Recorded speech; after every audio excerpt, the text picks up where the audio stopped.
Hello dear students, today I am going to take another important comparison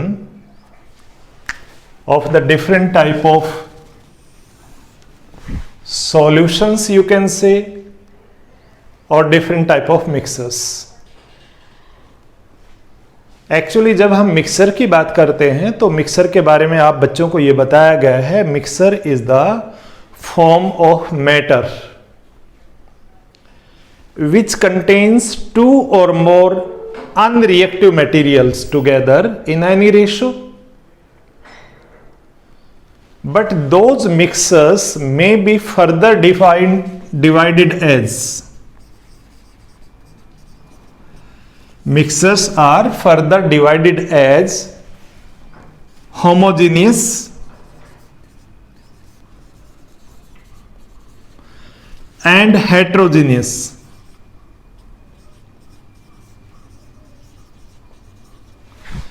Depending upon the nature of distribution of their particles. If the particles are uniformly distributed, it is homogeneous. If the particles are not uniformly distributed, then it is heterogeneous.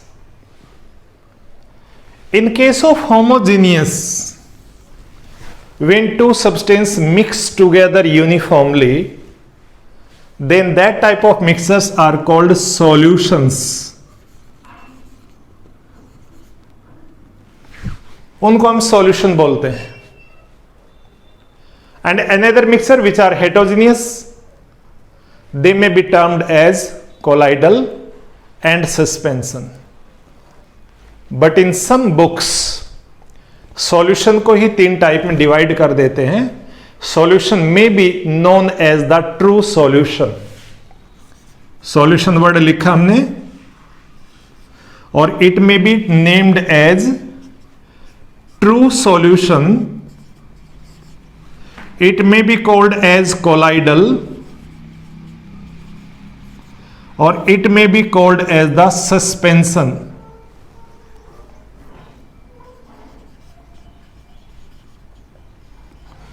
अब आप बोलेंगे sir ऐसा distribution कैसे possible है? ये distribution केवल particle size के ऊपर बेस्ड होगा, और पार्टिकल साइज जितना छोटा होता चला जाएगा उतना यूनिफॉर्मली डिस्ट्रीब्यूट भी होता चला जाएगा, आप सबको पता है. So now we can say there can be the solutions divided as true solution, colloidal और suspension. So in today's topic particularly we will take the comparison of true solution, colloidal and suspension.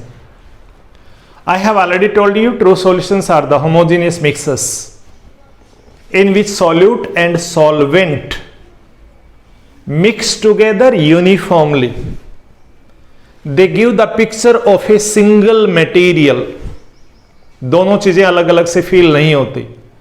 That type of homogeneous mixer is called true solution. और simply solution भी बोल देते हैं, कोई दिक्कत नहीं. When we use the word colloidal, colloidal में दो वर्ड यूज होते हैं, या तो colloidal solution बोलते हैं या सिर्फ colloids भी बोला जा सकता है, like this. अब ये क्या होगा? For example you have seen milk. अब मिल्क को आप देखेंगे तो you will feel that milk is a single material, but truly speaking milk is not a single material. It is a mixture of many materials like fats, water, ठीक है, and calcium and so many things. And if we observe it very carefully with the help of microscope, then we shall say or we shall find कि particle सभी uniformly distributed नहीं हैं. कई बार तो आपने घर में भी देखा होगा, मिल्क को आप किसी कंटेनर में डालते हैं और उसके कंटेनर की जो एज होते हैं वहां पर छोटे छोटे फैट पार्टिकल आपको अलग से दिख जाएंगे. अब पार्टिकल अलग आ गए तो होमोजीनियस तो नहीं है भाई, लेकिन दिखता तो होमोजीनियस है. सो सच मिक्सर्स और you can say solutions which look to be homogeneous, जो दिखते हैं homogeneous but actually they are heterogeneous by nature. Such type of mixtures are called colloids और कोलाइडल सॉल्यूशंस. और तीसरे वाले सबसे आसान, जो पहले से ही जिनका पार्टिकल साइज बड़ा होता है और जो सेपरेट बाउंड्री दिखाई पड़ती है कि ये हमारा सॉल्यूट है, ये हमारा सॉल्वेंट है, जो अलग अलग दिखाई पड़ सकते हैं, they can be separated easily. Such type of mixtures or solutions are called the suspension. I'll take an example with activity. ठीक है, आप देखिए, अगर आपके पास मान लीजिए salt है, if you add salt plus water, this is a true solution. If you have the milk or if you have the blood, that is example of colloid. Starch solution may also be there, gum also be there, toothpaste also be there. There can be lot of examples. Suspension की बात करते हैं तो you take water, you add some chalk powder, you take water, add some soil, you take water, you add some brick powder, you take water or you add some this type of material which does not dissolve properly, which settle down. That is the example of a suspension. Right? सो इस तरह से कुल मिलाकर के हम कह सकते हैं कि हमारे पास जो सॉल्यूशंस होते हैं they can be further divided into true solution, colloids और सस्पेंशंस. ठीक है, ये दोनों कैटेगरी हमारे पास हेट्रोजीनियस है, ये वाली कैटेगरी हमारे पास क्या है, होमोजीनियस है. ठीक है, क्लियर हुई बात यहां तक. एक टेबल बना देता हूं, उससे आपको और अच्छे से क्लियर हो जाएगा. टेबल बनाने से पहले एक वर्ड आपसे शेयर करूंगा, टिंडल इफेक्ट. टिंडल इफेक्ट क्या होता है, TYNDALL, टिंडल इफेक्ट. कई लोग इसे टिंडाल भी कहते हैं, टिंडल इफेक्ट भी कहते हैं, इससे कोई फर्क नहीं पड़ेगा आप इसे क्या कहते हैं, you have to understand it. You might have seen some time कि light is coming but we can not see the path. But in certain cases if you are sitting under a tree, और पेड़ के अंदर से जो canopy होती है, जहां ऊपर पेड़ मिलते हैं, उसकी टहनियां मिलती हैं, लीव्स मिलती हैं, उसको कैनोपी बोलते हैं. उस कैनोपी में से जब लाइट आ रही होती है तो sometime we are capable to see the path of light. ये आप किसी डार्क रूम में बैठे हैं, ये एक डार्क रूम है मान लीजिए हमारे पास, और इस डार्क रूम में सपोज करिए यहां से लाइट एंटर कर रही है और आप साइड में खड़े हैं, and you can see clearly the path of light, the dust particle, the sand particles which are moving, which are dancing, which are roaming here and there. तो इस तरह जो लाइट का पाथ दिखाई देता है, this effect is called actually Tyndall effect. So light is passed when through certain material. कुछ material ऐसे होंगे जो लाइट के पाथ को विजिबल बनाएंगे, कुछ नहीं बनाएंगे. If the path of light becomes visible when it passes through a material, then this effect is called Tyndall effect. ये हमारी प्रॉपर्टीज में यहां पर काम आएगा, इसलिए मैंने पहले आपको बता दिया है. अब हम एक टेबल बनाते हैं छोटी सी. यहां पर हम लिखेंगे प्रॉपर्टी, यहां पर हम लिखेंगे ट्रू सॉल्यूशन, यहां पर हम लिखेंगे कोलाइडल या कोलाइड, और यहां पर हम लिखेंगे सस्पेंशन.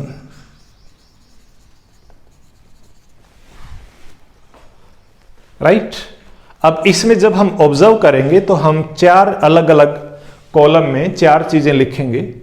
मेन रहेगा हमारे पास एक पर्टिकुलर प्रॉपर्टी, उस प्रॉपर्टी के ऊपर बेस्ड हम रिजल्ट लिखेंगे किस तरह से पॉसिबल है. हम यहां 4 कॉलम बना चुके हैं.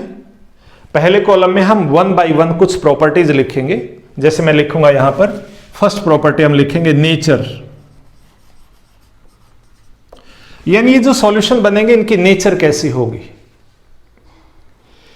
इसमें सबसे पहले नेचर, जब ट्रू सॉल्यूशन की बात करेंगे तो आप सभी को पता है true solutions are homogeneous by nature. Colloidal के बारे में मैंने डिस्कशन में आपको बताया है, जो दिखते तो होमोजीनियस है बट एक्चुअली में दे आर हेट्रोजीनियस. तो आपको यहां पर हेट्रो वर्ड लिखना है.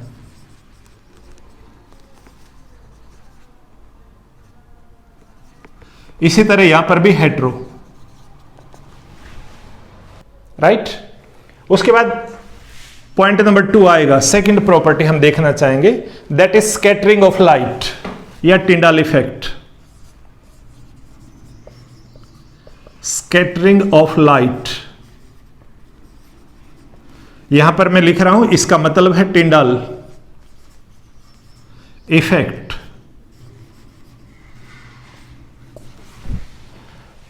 जो ट्रू सॉल्यूशन होते हैं, क्योंकि पार्टिकल साइज बहुत छोटा होता है और जब लाइट वहां से पास होती है तो वो छोटे पार्टिकल लाइट को डिस्टर्ब नहीं कर पाते। So light goes straight without getting disturbed, without getting scattered. इसलिए यहां पर हम कहेंगे कि there is no scattering of light.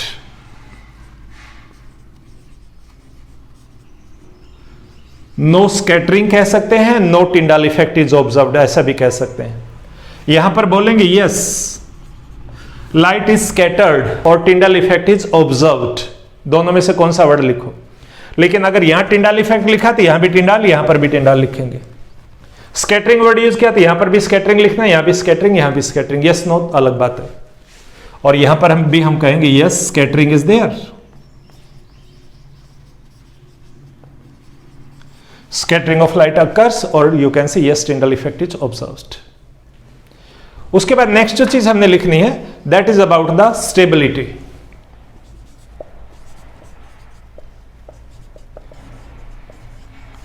Stability का मतलब है कि जो सॉल्यूशन आपने बना के छोड़ दिया कुछ मिनट तक, कुछ घंटों तक, कुछ दिनों तक, तो क्या उसी फॉर्म में रहेगा।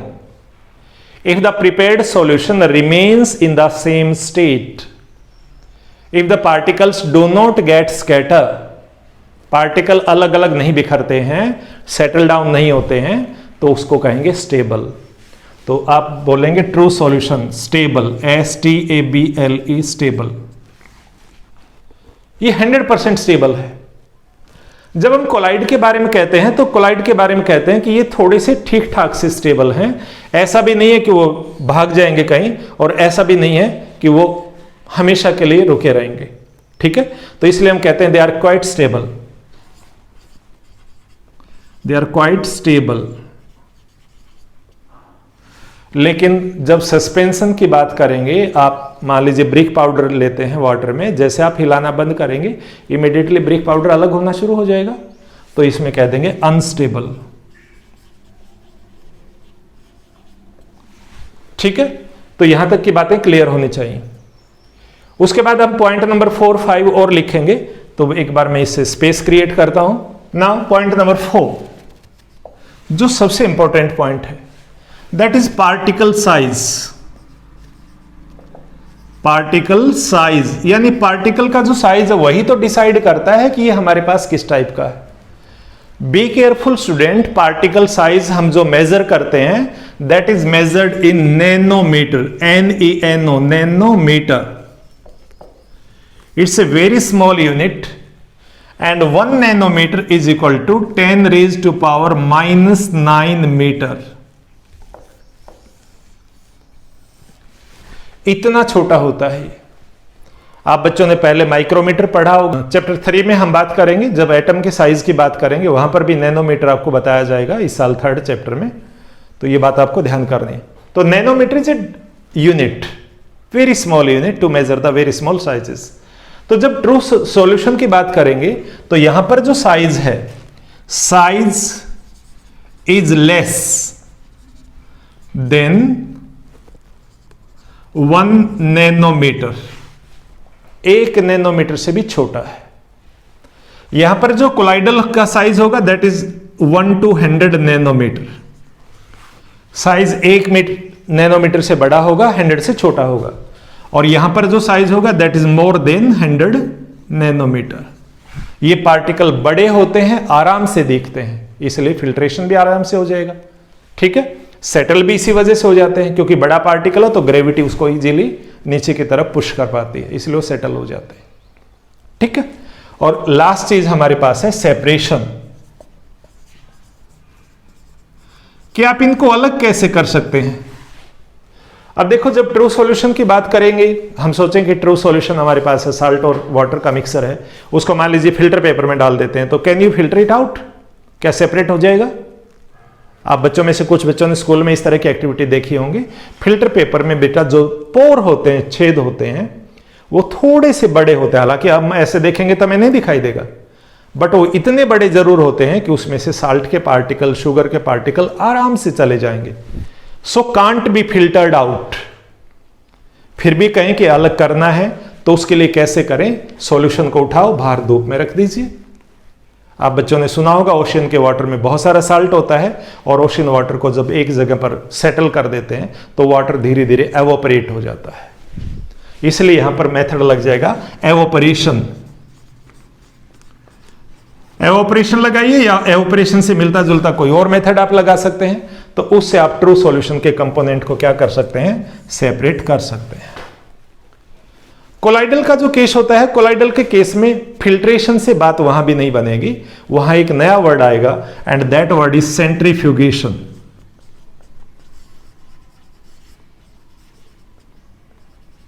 सेंट्रीफ्यूगेशन में मिक्सर को बहुत तेजी से रोटेट करते हैं। आपने क्रीम निकालने वाली मशीनें शायद देखी होंगी जहां मिल्क से क्रीम अलग की जाती है। This type of method is called centrifugation.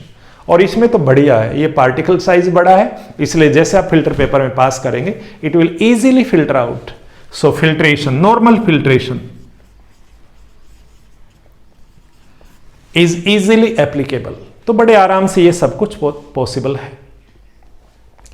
तो in this way we can say कि we have the mixtures which are broadly divided into two categories, homogeneous and heterogeneous. True solutions are the example of homogeneous, alloys are the example of homogeneous.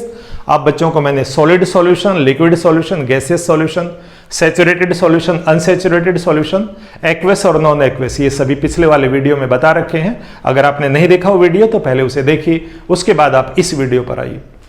Solution से एक step आगे बढ़ते हैं, particle size थोड़ा सा बड़ा हो जाता है, then we get another type of mixture and that is called colloids. Colloids का दूसरा नाम कोलाइडल सॉल्यूशन भी होता है। ठीक है, कोलाइड्स अगर आप अपनी बुक में पढ़ेंगे तो you will find 7 type of colloids there. वहां पर बुक के अंदर एक टेबल बनी हुई है एनसीईआरटी में, टेबल 2.1 आप देखेंगे, और उस टेबल 2.1 में आपको 7 अलग अलग टाइप के कोलाइड्स देखने को मिलेंगे। कौन कौन से मिल सकते हैं, जैसे वहां मिल सकता है आपको सोल, ठीक है, वहां पर आपको मिल सकता है सॉलिड सोल, वहां पर आपको मिल सकता है फोम, वहां पर आपको मिल सकता है एरोसोल, वहां पर आपको मिल सकता है जेल्स, वहां पर आपको मिल सकता है एमल्सन्स। तो 7 अलग अलग टाइप हमारे पास कोलाइड्स की होती हैं। ये इस बात पर डिपेंड करेगा कि कोलाइड में जो डिस्पर्स्ड फेज क्या है और डिस्पर्सन मीडियम क्या है। आप कहेंगे सर ये नई टर्म आ गई। ये नई टर्म अगर हम ध्यान करें तो ये सॉल्यूशन में जैसे आपने सॉल्यूट एंड सॉल्वेंट पढ़ा था, ऐसे ही सॉल्यूट जो छोटा कंपोनेंट था किसमें, सॉल्यूशन में, ऐसे ही छोटा कंपोनेंट है आपका कोलाइडल में या सस्पेंशन में, that is called disperse phase. मान लीजिए मेरे पास थोड़ा सा परफ्यूम है, परफ्यूम का मैं एयर में स्प्रे करता हूं तो परफ्यूम के पार्टिकल पूरी एयर में फैल जाएंगे। तो perfume which is in small amount but present in the whole air of the room, that is called dispersed phase. लेकिन जो हमारे रूम की बहुत सारी हवा है जिसने उस परफ्यूम को अपने अंदर समेट लिया है, that is called dispersion medium. अगर आप वाटर और सॉइल का एग्जांपल लेते हैं तो soil is the dispersed phase and water is the dispersion medium. ठीक है, तो कोलाइडल और सस्पेंशन के 2 कंपोनेंट होते हैं, dispersed phase and dispersion medium. Suspension की फर्दर कोई टाइप आपके सिलेबस में नहीं है, लेकिन कोलाइडल की 7 अलग अलग टाइप्स जो मैंने आपको बताई वो इस बात पर डिपेंड करेंगी कि डिस्पर्स फेज क्या है और डिस्पर्सन मीडियम क्या है। 7 टाइप आप देखेंगे टेबल 2.1। उस टेबल 2.1 में एनसीईआरटी में है ये आप बच्चों को जरूर कर लेनी चाहिए। वहां से छोटे छोटे क्वेश्चंस बन जाते हैं कि सोल किसको बोलते हैं, सॉलिड सोल किसको बोलते हैं, एमल्सन किसको बोलते हैं, फोम किसको बोलते हैं, उसके एग्जाम्पल क्या है, उसका डिस्पर्स फेज क्या होगा और डिस्पर्सन मीडियम क्या बनेगा। तो इस तरह से कुल मिलाकर के मैंने आप बच्चों को क्लियर करने की कोशिश की है कि we have the 2 type of solution, homogeneous, heterogeneous. Homogeneous का ओनली एग्जाम्पल ट्रू सॉल्यूशन और हेटेरोजीनियस का कोलाइड्स एंड सस्पेंशन। मेन जो पैरामीटर होता है इन सबको डिवाइड करने का मेन पैरामीटर होता है particle size. If particle size is less than 1 nanometre it is true solution, if it is 1 to 100 it is colloidal, और if it is more than 100 then it is the suspension. ठीक है, तो ये बात आप सब बच्चों को ध्यान करनी है and it is a very very important. तो टेबल पूरी बना करके रखिए, इसको लर्न करिए एंड टेक केयर। जितना भी वीडियो को आप पॉज करके बारीक बारीक चीजों को नोट करके अच्छी क्वालिटी के नोट्स बनाएंगे, that will be more beneficial to you. क्योंकि वीडियोस को रोज रोज देखना आपके लिए शायद उतना पॉसिबल नहीं होता है।